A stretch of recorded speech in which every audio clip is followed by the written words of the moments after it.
안녕하세요, 돈대한바퀴입니다. 이번에는 경기도 평택시에서 인사드립니다. 지금 평택에 도착을 했거든요. 평택을 보면은 서울보다 충청도가 더 가깝거든요. 평택 밑에는 바로 천안 아산 있고, 동쪽에는 안성시랑 용인, 북쪽에는 오산시랑 접해 있어요. 그래서 평택시 전입 전출 탑3를 보면은 화성시, 안성시, 수원시에서 많이 한다고 해요. 그리고 평택 면적을 보면은 약 457제곱킬로미터고 인구는 59만 3천여 명이 산다고 해요. 그리고 평택의 공급 물량이 22,321세대가 있는데 미분양은 4월 기준으로 2,641세대가 발생했다고 하네요. 평택역 일대에 상권이 좀 큰 걸로 알고 있는데 AK 플라자도 있고 먹거리 상권이 되게 발달되어 있거든요. 그리고 평택은 생활권을 총 3개로 나눌 수 있다고 하거든요. 서부는 안중권으로 나뉘고, 남부는 평택권, 북부는 이제 송탄권으로 나뉜다고 해요. 평택역이 있는 남부생활권은 원평동, 세교동, 동삭동, 비전 1, 2동이 포함되어 있는데요. 평택의 원도심에 속한 곳인지라 가장 많은 인구가 살며 현재 생활 편의시설이 가장 잘 되어 있습니다. 북부 생활권은 고덕신도시 삼성전자 평택 캠퍼스가 위치해 있습니다. 추후 평택 중심이라고 봐도 무방한 곳이겠죠? 마지막은 평택역과 멀리 떨어져 있는 평택항이 위치한 서부 생활권입니다. 안중읍, 포승지구 등 자동차 산업과 관련된 곳이기도 합니다. 지금까지의 평택 개발 현황을 보면 서쪽보다는 동쪽에 더 힘썼다고 볼 수 있겠습니다. 평택은 기차 1호선을 제외하면 다른 지하철 라인은 없습니다. 그러나 평택 내에 일자리가 많아 도시 안에서 자족 기능이 가능합니다. 사실 평택의 도시개발은 삼성반도체 평택 캠퍼스 중심으로 했다고 해도 과언은 아닌 것 같아요. 지제 고덕이 다 삼성 배후 도시거든요. 그래서 평택 고덕이랑 평택 지제 한번 알아보러 가실게요.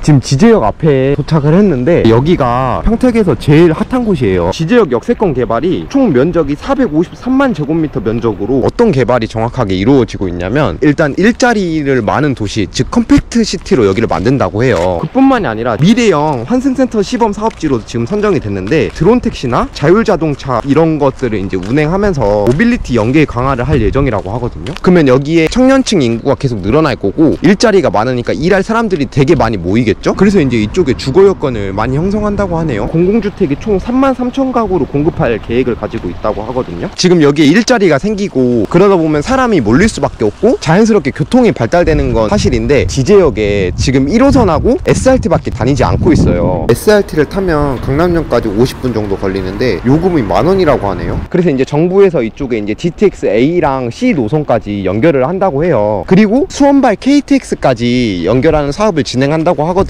그러면 이쪽이 컴팩트 시티로 해서 일자리도 완성이 되고 교통까지 발달이 되면 지제역은 엄청나게 발전을 하는 거죠. 지금 지제역 일대에 개발이 엄청 많이 진행되고 있잖아요. 그래서 그런가 이쪽에 지금 대장주 아파트가 있다고 하거든요. 그쪽이 이제 바로 저긴데, 그래서 지금 그쪽 한번 가보려고요.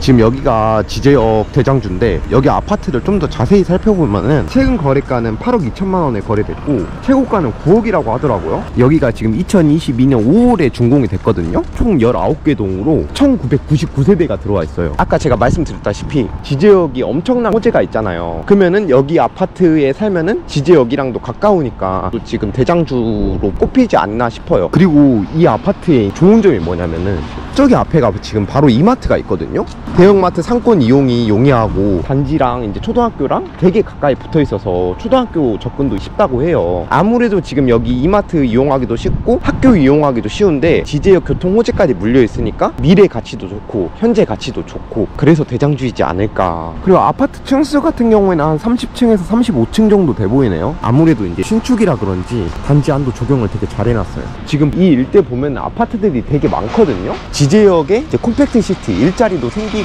거기에 교통 호재까지 발달하니까 그거에 대한 배후 주거 도시로 만들려고 하는 것 같아요. 삼성전자 평택 캠퍼스를 중심으로 첫 번째 배후 도시인 지제역 일대를 봤고요. 두 번째 배후 도시인 고덕신도시를 살펴보겠습니다. 지제에서 고덕으로 넘어왔는데 저는 평택의 대장급 입지가 지제인 줄 알았는데 다시 들어보니까 고덕이 될 수도 있겠다라는 생각이 들었거든요. 사장님, 여기가 거기예요? 삼성전자? 네. 고덕단지? 여기 지금 이런 게 4개 진 거고, 그래 중단해가지고 지금 앞으로 5년 정도 더 줘야 된다 그러더라고. 처음에는 반도체 하려고 그랬는데 이제 AI 쪽으로 변경이 들어가는 거지.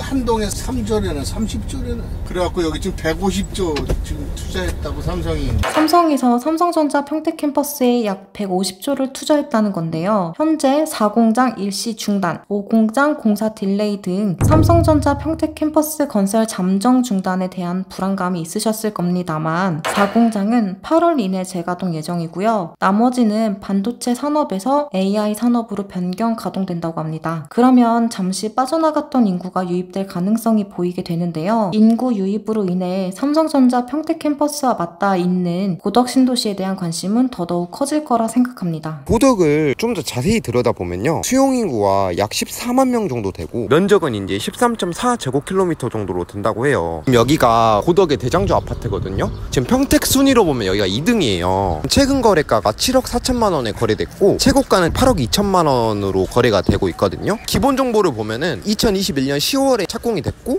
약 600세대 정도 되고 총 10개 동으로 지어졌다고 해요. 그래서 저는 여기가 도대체 왜 대장주일까 몰랐는데 대장주인 이유가 있더라고요. 이쪽에 지금 중심 상업지구가 근처로 생긴다고 해요. 그리고 거기 업무지구로 하나 잡혀져 있는 부지가 있는데 그쪽이 평택시청이 들어온다고 하거든요. 그러다 보니까 지금 여기가 대장주이지 않을까라는 생각이 들어요. 고덕신도시가 4개의 구역으로 나눠서 개발을 진행 중인데 2단계 선안권은 국제학교가 들어온다는 말이 있었거든요. 근데 이제 좀 지연이 됐다고 해요. 그리고 이제 고덕신도시 행정타운이 있는데 거기에도 평택시청이 이전한다고 계획은 되었는데 그것 또한 지금 지연이 됐어요. 지금 이렇게 다 지연됐는데 뭐가 좋냐라는 말을 하실 분들이 분명히 계실 거예요. 근데 저기 지금 삼성 반도체 공사가 중단된 호기들이 용도 변경을 한다는 얘기들이 들리고 있어요. 용도 변경이 되고 완공이 되면은 사람들이 고덕신도시 안으로 되게 많이 몰릴 건데 평택시청 이전이라든지 국제학교라든지 이런 게 무산되지는 않을 것 같다는 생각이 들어요. 저희가 실은 예전에 평택을 한번 다녀온 적이 있어요. 기재랑 고덕 중에 어디가 더 낫냐라는 말씀이 되게 많으셨는데 근데 의외로 서평택이 좋다는 댓글들도 많이 달렸었거든요. 서평택이 왜 좋은지 알아보러 가실게요. 서평택에 해당하는 곳은 포승읍, 안중읍 등이 있습니다. 이곳 역시 평택 경제 중심의 한 축을 담당하고 있는데요. 크게 동과 서로 나눠서 보면 동쪽은 반도체와 이제 앞으로 AI 산업이라면 서쪽은 자동차 중심 산업이 주를 이룹니다. 포승 국가산업단지 내 현대모비스 등 많은 수의 협력업체가 입주해 있습니다. 이곳이 자동차 산업으로 발달한 이유는 평택항은 경기도의 유일한 항구이며 총 5개의 자동차 전용 부두를 운영하고 있는데요. 이런 이유 덕분에 자동차 수출입에 최적화되었습니다. 특히 수소산업과 연계해 서평택은 수소 인프라 구축에 앞장서 수소 자동차, 수소 항만 등 수소를 활용할 수 있는 수소 1번지를 만들고자 계획하고 있습니다. 그래서 이 서부 지역을 중심으로 자동차 클러스터 수소 융합복합단지, 평택 포승지구 등을 조성해 미래차 산업을 발전시키기 위한 기반을 마련하고자 하는데요. 이런 대형 산업단지의 배후 주거단지 중요하죠. 특히 요즘 분들은 시성비, 시간 대비 성능을 중시해 효율적인 시간 활용을 원하십니다. 즉 직주 근접의 중요성이 커졌다는 겁니다. 여기에 배후 주거단지로 개발하는 곳 중 주목해야 할 곳은 화양지구와 안중터미널 부근입니다. 우선 화양지구는 279만 2,500제곱미터 규모로 5만여 명을 수용할 수 있는 주거지역입니다. 공공청사, 종합병원, 중심 상업시설이 들어설 예정이라고 합니다. 타 지역으로 나가려면 평택 제천 고속도로와 38번 국도를 이용할 수 있습니다. 다만 아쉬운 점이라고 하면 아직까지 화양지구 내에 지하철 개통 소식은 없다는 겁니다. 그래서 두 번째로 주목해야 하는 곳이 안중읍 일대입니다. 일단 이곳은 지하철 2개가 생깁니다. 하나는 평택역으로 갈 수 있는 평택선이고 또 하나는 서해안선입니다. 서해안선은 홍성에서 시작해 화성 송산으로 나갈 수 있는 전철인데요. 화성 송산이 신안산선 환승역으로 이 루트를 이용하면 여의도역까지 50분이면 가게 된다고 합니다. 그러면 현재의 대중교통 문제는 어느 정도 해소할 수 있지 않을까 합니다. 현재 고덕 신도시나 지제역 아파트의 시세는 8억 원대입니다. 그 반대편에 있는 서평택 부근의 아파트는 내년 입주하는 아파트 기준 4억 원 후반대입니다. 2배 차이가 나죠. 아직 모든 게 개발 전이고 생활 편의시설이 다 갖춰져 있지 않은 상태인 서평택이 점점 도시의 기능을 갖추게 되면 어떻게 될까요?